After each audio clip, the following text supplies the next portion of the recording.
कपड़े धोने वाली बहू। शादी के पहले से ही विभा को कपड़े धोने का बड़ा शौक था। कभी नल के नीचे तो कभी तालाब के पास। अरे मेरी नीली वाली लुंगी नहीं दिख रही है। विभा की अम्मा, कहाँ रखी है लुंगी? अरे वो तो विभा ने परसों ही धोकर रखी थी आपकी अलमारी में, देखो वहीं होगी। वो ना मैंने आज धो दी, मुझे लगा कि गंदी हो गई होगी।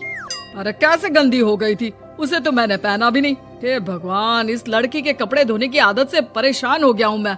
जितना तो घर में राशन नहीं आता, उससे कहीं ज्यादा डिटर्जेंट पाउडर का खर्चा है। इसकी शादी करवा दो, शादी जाए अपने घर में ही करे काम, फिर चाहे घर के कपड़े धोने हो या पूरे गांव के। हाँ ठीक बोल रही हो, देखता हूँ मैं कोई लड़का। वो दिन भी आ जाता है जब विभा को देखने लड़के वाले आ जाते हैं। लड़की मुझे अच्छी लगी। होने वाली सास कहती है, बेटी अगर कुछ पूछना है तो पूछ लो। वैसे तो हमारी लड़की बहुत ही शर्मीली है, जो बोल दो वो मान लेती है, इसे क्या पूछना होगा। अरे कैसी बात कर रही हो माँ, मुझे इन लोगों के घर रहना है, सवाल तो कई है। हाँ हाँ बेटा, पूछ लो ना, क्या पूछना है। आप लोगों के घर कपड़े कौन धोता है?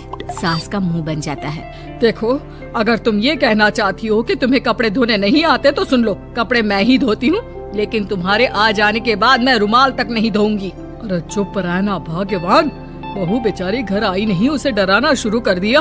वो क्या है ना बिटिया, अभी तक तो ये कल्लू की माँ ही धोती थी, लेकिन अब तुम्हारे पापा तो दहेज में वॉशिंग मशीन देंगे ही। तभी विभा की माँ बोल पड़ती है, सवाल भी पूछा तो क्या। वैसे भाई साहब, मशीन की तो फिर भी कपड़े धोने की कैपेसिटी होती है, मतलब जो बिटिया दे रहे हैं ना विभा, इसे कपड़े धोने का बहुत शौक है। ये आप लोगों के क्या, आस पड़ोस गांव मोहल्ले सबके कपड़े धो दे और उफ तक ना करे। बाहर देखा नहीं आपने कितने कपड़े सूख रहे हैं, सब हमारी बिटिया ने ही तो धोए हैं। बस भी करो ना माँ, शर्म आ रही इतनी तारीफ सुनकर। और तो और एक दाग निकाल कर दिखाओ तो मान जाऊँ। हाँ अच्छा अच्छा, माफ करना बेटा, मैंने गलत समझा। हमें तो रिश्ता बहुत पसंद है। और ऐसे जुड़ जाता है रिश्ता कपड़े धोने का शौक रखने वाली विभा का। उसकी शादी हो जाती है कोयला फैक्ट्री में काम करने वाले कल्लू के साथ। शादी के बाद अचानक विभा चिल्लाती हुई सास के पास आती है। सासू माँ, अरे सासू माँ कहाँ है आप? ये तो धोखा है, धोखा दिया आप लोगों ने मुझे। इसे ससुर के चक्कर के बारे में पता चल गया। अरे तो उसमें तुझे क्यों धोखा मिला है? अरे नल में पानी नहीं आता, कपड़े कैसे कब धुलेंगे? अच्छा अच्छा, तू पानी नहीं आ रहा उसकी बात कर रही है। तो आपने क्या सोचा? कुछ नहीं। अच्छा हाँ, तेरी माँ ने कहा था कि कपड़े धोने का शौक है तुझे, याद आया मुझे। शौक शौक बोलकर कपड़े धोने वाले मेरे जुनून को कम ना आके सासू माँ, कपड़ा धोना मेरा गुरूर है। तभी पति भी वहाँ आ जाता है। अभी अभी मैंने इसे सनी देओल की फिल्म दिखाई है, उसी के डायलॉग मार रही है माँ। अच्छा सुन, साफ साफ बता रही हूँ, पानी सुबह 4 से 6 और शाम को 10 से 12 आता है, समझी? विभा टाइमिंग सुनकर हैरान हो जाती है। ये क्या भूतों का मोहल्ला है? सुबह 4 बजे उठकर कौन कपड़े धोता है? 4 बजे टंकी में पानी जाता है, फिर सारा दिन धोना ना, किसने मना किया? अरे कैसी बात कर रही हैं? 200 लीटर की टंकी में कितने कपड़े धो लूंगी मैं, सुबह ही उठ जाऊंगी मैं। अब क्या था, विभा सुबह 4 से लेकर रात के 12 बजे तक कपड़े ही धोती रहती। एक रोज सास पड़ोस से निकलकर कहीं जा रही होती है कि साथ वाली कहती है, हाँ कल्लू की माँ, जरा ये बताओ कि 2 साड़ी है, 2 ब्लाउज और एक पेटीकोट और एक नाड़े वाला लंबा कच्छा। हाँ तो? अरे तो क्या, कितना लोगी धुलाई ये बताओ। धोबन दिख रहे हैं हम क्या? हमारे पति सरकारी नौकरी से अभी अभी रिटायर हुए हैं और बेटा सुपरवाइजर है कोयला फैक्ट्री में। धोबन समझ रखा है हमें।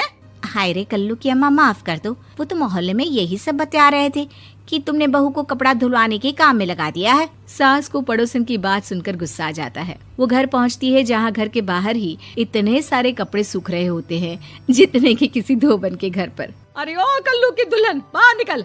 माँ जी यहीं आ जाओ, बाथरूम में चादर धो रहे हैं हम। अरे अभी हम धोते हैं, तुमको बाहर निकलो। ये आस पड़ोस वाले बोल रहे हैं कि हम बहू से कपड़े धुलवा धुलवा कर उसे कपड़ा धोने वाली बना दिए हैं।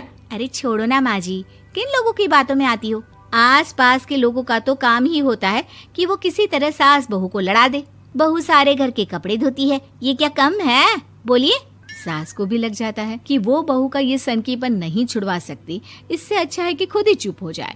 एक रोज सास और बहू मंदिर जाते हैं, जहाँ सास की साड़ी वहाँ खड़ी भीख मांगने वाली से मिलती है। माँ जी क्या बात है, आप आपकी साड़ी उस भिखारन से कितनी मिल रही है ना? हाँ हाँ देखो तो, दोनों की साड़ी मिल रही है। क्या बात है कल्लू की अम्मा, तुम खुद को तो अफसर की बीवी बताती हो और ऐसी सिंपल सी प्लेन साड़ी पहनकर घूमती हो।